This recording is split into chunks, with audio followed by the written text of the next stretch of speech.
News! Okay, we'll start with this. It appears that South Korea's own bruiser, South Korea's own brawler, Bomi Shin, has booked herself a fight for later on this month on the 31st against Venezuela's own Ana Maria Lozano, veteran of 38 professional fights, coincidentally 38 years old, will be the away fighter in a super featherweight contest scheduled for 10 rounds in Bomi Shin's native South Korea. Bomi Shin, who sports a professional record of 16 wins with 2 losses, 3 draws, 9 knockouts, having never been knocked out in 21 professional bouts. Bomi Shin, you may be familiar with that name. That's the same Bomi Shin that fought Delphine Persoon early last year. Lost a split decision. For a perspective, If you missed that fight, if you didn't see it, by now it's well known what kind of fighter Delphine Persoon is. A mid-range to inside volume puncher, an aggressive one, a strong one, with a chin, good punch resistance, and plenty of experience. One of the more fearsome fighters anywhere at or around these weights. And what if I told you that Bomi Shin put her on her back foot? What if I told you that Bomi Shin forced Delphine Persoon to break character? These two fighters are cut from the same cloth. Bomi Shin is just younger. and when they met, it was Bomi Shin that was pressing the action and pushing the issue, and it was Delphine Persoon who broke character and decided to move and punch, decided to box, because she didn't want to trade with Bomi Shin. She didn't want it to be a war. Anyone familiar with Delphine Persoon and her propensity for throwing punches and bunches and being the aggressor might be surprised to hear that she was the defender against Bomi Shin. And that is a testament to how difficult, how dangerous, and how persistent Bomi Shin is. And so she's fighting Ana Maria Lozano at the end of this month. Ana Maria is coming off of 2 consecutive losses to 2 unbeaten fighters in Germany's Sarah Liegman and Johanna Sarabia. She's lost fights to the likes of Irma Garcia, former champion Sigolene Lafarve, lost 2 fights to Argentina's own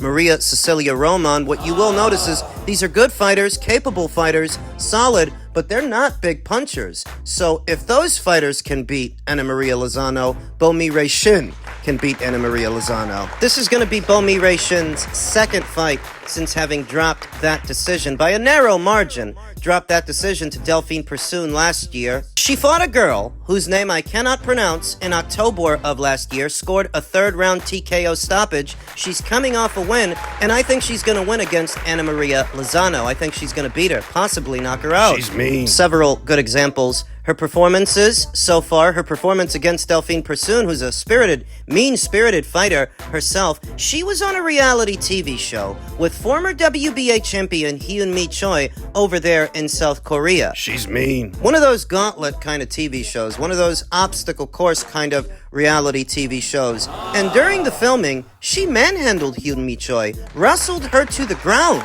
choked her out, submitted her. She's mean. Definitely one to watch out for in today's super featherweight division, where Alicia Baumgartner still reigns as undisputed champion. As we all know, she's got a fight coming up with Delphine Persoon, who I mentioned earlier. Fight by fight, Bomi Shin is coming closer to challenging for a full alphabet title. And I don't think there are that many girls at this weight that can stand up to her. Not that many. Delphine Persoon sort of did, but she had to break character to do it. Where normally she's a brawler, she had to play the boxer with Bomi Shin, because that's how aggressive and that's how strong, how persistent Bomi Shin is. So she's one to watch out for at 130 pounds. The way I see it, so long as Bomi Shin stays fighting and stays winning, and so long as Alicia Baumgartner stays at this weight in possession of all the titles, all the belts, it's only a matter of time before they meet. The upcoming Delphine Persoon fight will provide insight into how Alicia would deal with this fearsome fighter, this fearsome puncher. And if she stays champion, stays at 130 after the Persoon fight, it's conceivable that Bomi Shin is in her future. For now, look for the ring return of Bomi Shin later on this month on the 31st. Men's junior middleweight news. The first free Amazon Prime bill with Tszyu's return is still in negotiations. The Bohachuk Murtazaliev fight, newly crowned IBF champion Bohachuk Murtazaliev, who has been ordered to fight his mandatory challenger Tszyu. The first free Amazon Prime Video boxing card is in advanced negotiations for an October 19th debut. 3 boxing officials with knowledge of the card confirmed to Boxing Scene on Wednesday. The planned headline bout is former junior middleweight champion Tszyu returning directly to a title fight in new IBF champion Bakhram Murtazaliev's first title defense. Australia's wildly popular Tszyu, 24-1 with 17 KOs, is coming back from a horrific head cut suffered in his lost WBO-WBC title fight March 30th in Vegas when Sebastian Fundora's elbow opened up a prolific wound that bled profusely throughout the fight. Fundora won via split decision. If Tszyu had it his way, he would have returned to the ring August 3rd against Virgil Ortiz on the undercard of Crawford versus Madrimov, but the cut hadn't healed in time. Now that he's recovered, Tszyu seeks to reunite with a junior middleweight title against Russia's Murtazaliev, 22-0 with 16 KOs, an Oxnard, California-trained fighter who captured the vacant belt April 6th by venturing to Germany to meet native Jack Colquet, knocking out Colquet in the 11th round. Up until the knockout and up until Jack gassed out, Bakhram was losing that fight. The Murtazaliev versus Tszyu card is being pointed to Orlando's Caribe Royale Resort, but the site deal is not finalized yet, sources said. So this is a change in the story, a difference from what we initially heard, because what we initially heard is that Tszyu would be returning to his native Australia in his next fight. This seems to suggest that he's going to be fighting here stateside in Florida, and I don't know why he's doing that, because Tszyu versus Murtazaliev, an Australian versus a Russian in Florida, is not a hot ticket. So why aren't you using your marquee value, your marquee status, and your home field advantage to your advantage? I don't want to spend a lot of time on that because the fight's not finalized and we don't know for sure when and where it's going down. But if it does end up in Florida, that doesn't make a lot of sense to me. Tszyu is planning to be highly active, aiming to fight as often as 4 times a year. Quite an undertaking in a division that ranks as perhaps the deepest in boxing. One of the deepest. I don't think Tim is going to be able to fight 4 times this year. There's just not enough time left. I mean, he fought Sebastian Fundora earlier this year. He's supposed to come back in October, but that would only leave him with November and December to squeeze another fight in. And on that kind of schedule, with that amount of time, I don't think he can. So he must be talking about next year. Not this one. Since Sebastian Fundora also fights under the PBC banner, he is Tszyu's ideal opponent for the coming year, but Fundora is currently in an uncertain window. He's obligated to fight new 4-division champion Terence Crawford if the WBA junior middleweight champion from Nebraska invokes his mandatory position on Fundora. If Crawford instead opts for a lucrative date arranged by Saudi Arabia's Turki Al-Sheikh against unbeaten WBC interim title holder Ortiz, then Fundora is likely to fight former 3-belt welterweight champion Errol Spence Jr. as early as October. Those of you that have been following this channel will already know that I'm skeptical as to whether or not that fight is going to happen. We're in the middle of August. No news of Errol Spence Jr. hiring a new trainer to replace Derek James has come down. If Sebastian is supposed to be fighting Errol in October, when exactly in October? Because that wouldn't leave them a whole lot of time to start getting ready for that fight. September is right around the corner. So maybe Sebastian doesn't fight Errol at the end of this year. Maybe he sits out the remainder of this year and waits to have a rematch with Tszyu. Tszyu, whose upcoming fight, the free Prime Video debut, accessible by SVOD, subscription video on demand, follows at least 4 Prime Video pay-per-views. Tszyu versus Fundora was the first, followed by Canelo versus Munguia in May, then Gervonta Davis versus Frank Martin in June, and Canelo versus Edgar Berlanga next month. That's 4. And perhaps Fundora versus Spence, which would make 5, and another Davis pay-per-view expected to go down in November. Jesus, everything they're doing is pay-per-views. Practically everything. The way I see it, Sebastian Fundora versus Errol Spence Jr. is in the air. There's a lot to reconcile there. Errol hasn't fought in over a year. He's coming off a crushing defeat. He would be moving up in weight to face one of the most awkward fighters in that division, and he still hasn't announced who's going to train him. That's when it comes to Spence. When it comes to Crawford, Fundora versus Crawford, I don't think Sebastian Fundora is going to go through with that.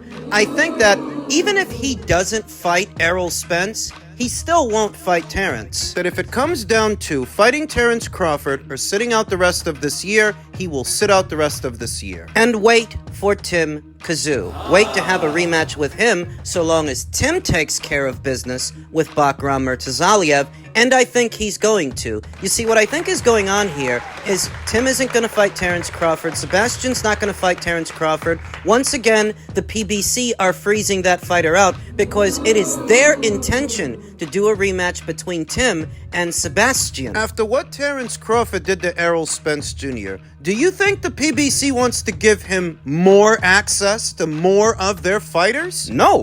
And which one of their fighters do you see in any kind of hurry to fight Terence Crawford? Which one? Show me. Who? There is a lot that is immaterial, left to the imagination and in the air. But the bottom line is, I don't think Tim is going to fight Terence, and I don't think Sebastian's going to fight Terence. I don't see it. I think they're going to fight each other.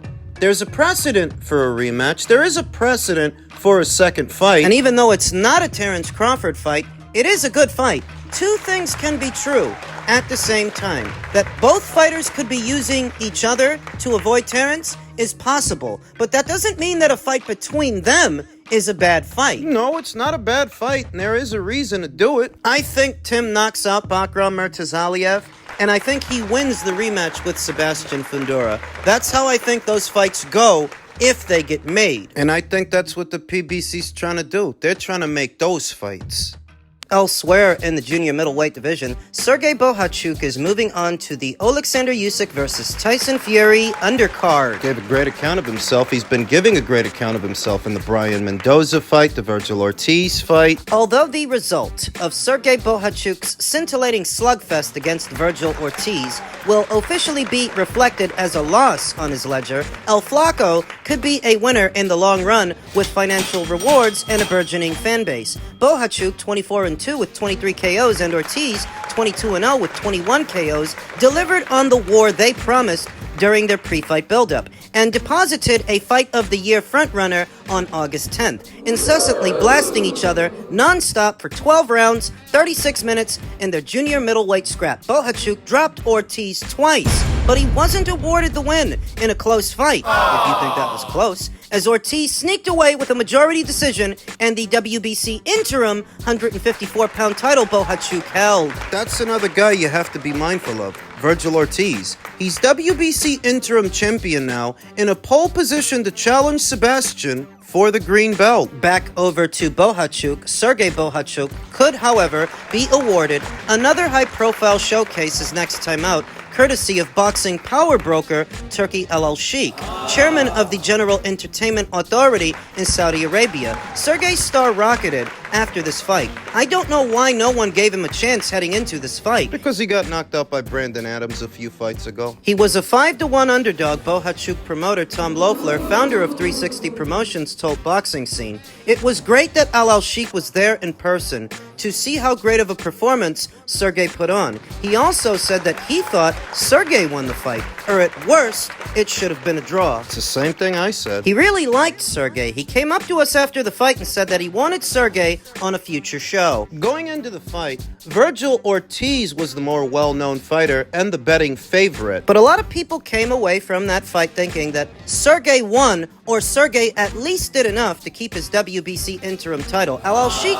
came up to us after the fight and said that he wanted Sergey on a future show by the end of this year. It could definitely be on December 21st in Saudi. Sergey is ready to go. It would be great to have Sergey on the show as his fellow Ukrainian heavyweight champion Alexander Usyk takes on Fury for the second time. Yeah, a lot of people felt like Sergey either did enough to win or at least keep his belt. While some more tribalistic boxing fans want me and you to believe that Virgil did enough to win, getting dropped 2 times. Why? Because you and Virgil have the same ethnic background, or because you live in the same state? I picked Virgil to win the fight. I don't have a bias against that fighter, but having seen it, I felt like Sergey did enough. He either did enough to win, or he should have got a draw, but he definitely didn't lose. Turkey doesn't think he lost, and that's why Turkey is affording him a big opportunity. There are guys floating around like Charles Conwell, Jesus Ramos, Bakram Murtazaliev, Xander Zayas, Vito Milnicki,